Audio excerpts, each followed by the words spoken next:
जी नमस्कार दोस्तों, मैं सत्यम मिश्रा आप सभी का अपने YouTube चैनल पे एक बार फिर से स्वागत करता हूं। दोस्तों यहाँ पे बीपीएससी टीआरई 3.0 के रिजल्ट को लेकर दोस्तों बड़ी अपडेट है। इसके अलावा जो चीज़ें चल रही थी कि बैकलॉग की जो सीटें हैं वो भी ऐड कर दी जाएंगे 3.0 में, तो उसको लेके क्या कुछ अपडेट है उसके बारे में बात करेंगे। इसके अलावा टीआरई 4.0 का जो विज्ञापन है कब तक जारी होगा, क्योंकि दोस्तों आज बीपीएससी की प्रेस कॉन्फ्रेंस थी और बीपीएससी के जो चेयरमैन हैं उनके द्वारा क्या चीज़ें कही गई रिजल्ट को लेके, बैकलॉग सीटों को लेके, इसके अलावा टीआरई 4.0 के विज्ञापन को लेके।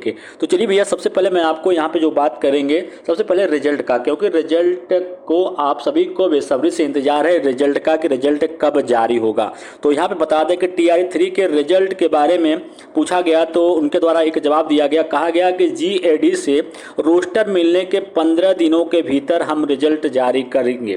बिल्कुल भैया, जीएडी जो है अभी तक उनसे क्या है, यहाँ पे पत्र ही, रोस्टर का क्लियरेंस का जो पत्र मांगा जा रहा है पत्र ही अभी तक जीएडी से प्राप्त नहीं हो पाया। उस रोस्टर को मिलने के बाद ही या जो पत्र मिलने के बाद ही हम जो है 15 दिनों के अंदर अंदर जो है रिजल्ट जारी करेंगे। तो जाहिर सी बात है दोस्तों कि आपका जो रिजल्ट है, मान के चलिए कि नवरात्रि के बाद ही आप जो है अपना रिजल्ट यहाँ पे चेक कर पाएंगे। एक चीज़ तो क्लियर हो गया कि जो चीज़ें चल रही थी कि सितंबर के लास्ट में वो चीज़ें फाइनल हो गई कि अब आपका जो है जीएडी से जैसे पत्र मिलेगा उसके 15 दिनों के अंदर अंदर आपका जो रिजल्ट है यहाँ पे जारी किया जाएगा। दूसरी चीज़, एक बड़ी अपडेट ये भी निकल के आ रही थी कि जो बैकलॉग की सीटें हैं जो कि टीआरई 1 या टीआरई 2 से बची हुई सीटें थी उनको जो है जोड़ने की बात चल रही थी कि टीआरई 3.0 में जोड़ दिया जाएगा उनको। लेकिन फिलहाल आप मान के आप जो आज प्रेस वार्ता हुई उसमें ये चीज़ क्लियर हो गया कि टीआरई 3 में किसी भी प्रकार की कोई बैकलॉग सीट जो है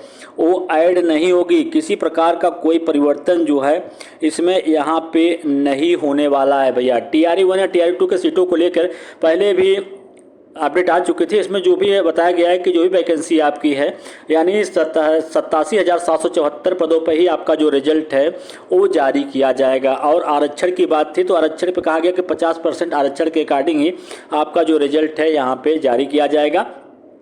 ये चीज़ और इनके द्वारा कहा गया, बता दें आप सभी को कि यहाँ पे एक प्रश्न पूछा गया कि रिजल्ट से पहले डॉक्यूमेंट वेरिफिकेशन होगा, क्योंकि बच्चे जो हैं बिहार के लगातार इस चीज़ की मांग कर रहे हैं कि रिजल्ट से पहले डॉक्यूमेंट वेरिफिकेशन हो जाता है तो फिर भैया किसी प्रकार की जो गड़बड़ी होती है या गलत लोगों का सिलेक्शन हो जाता है जिसकी वजह से अच्छे या पढ़े लिखे बच्चे जो हैं बाहर हो जाते हैं तो वो ना होती। ठीक है, फिर यहाँ पे इनके द्वारा जवाब दिया गया कि भैया ये मामला जो है शिक्षा विभाग का है, शिक्षा विभाग जैसा चाहेगा वैसा करेगा। ठीक है, हम इसमें कुछ है नहीं कर सकते हैं। फाइनल रिजल्ट से पहले डीबी के बारे में बताया कि उन्होंने कि डीबी करने का काम जो है शिक्षा विभाग का है, इसमें हम कुछ नहीं कर सकते हैं। बिल्कुल भैया, इसमें बीपीएससी का कोई रोल नहीं है, शिक्षा विभाग का रोल है। शिक्षा विभाग चाहे तो रिजल्ट से पहले डॉक्यूमेंट वेरिफिकेशन जो है वो करवा सकता है और आपका जो रिजल्ट है 50% आरक्षण के अकॉर्डिंग जो है आएगा। अब यहाँ पे जो अपडेट और एक है दोस्तों कि टीआरई 4.0 को लेके क्या कुछ कहा गया कि टीआरई 4 का विज्ञापन या नोटिफिकेशन जो है नोटिफिकेशन कब जारी किया जाएगा। तो इसको मान के चलिए कि इसको लेके क्या कुछ कहा गया कि टीआरई 4 का विज्ञापन टीआरई 3 की वैकेंसी फाइनल होने के बाद जैसे ही सब चीज़ें क्लियर हो जाएंगी, डॉक्यूमेंट वेरिफिकेशन इत्यादि चीज़ें हो जाएंगी, पोस्टिंग हो जाएगी, जो सीटें बच जाएंगी उन सभी सीटों को जोड़ के और इसके अलावा जो बैकलॉग की सीटें बच रही हैं जिनको टीआरई 3 में जोड़ने की बात चल रही थी वो अब टीआरई 4.0 में जोड़ी जाएंगी। उसमें जोड़ के एक नई भर्ती का विज्ञापन आपको देखने के लिए मिलेगा। लेकिन फिलहाल टीआरई 3 की वैकेंसी पूरा फाइनल होने के बाद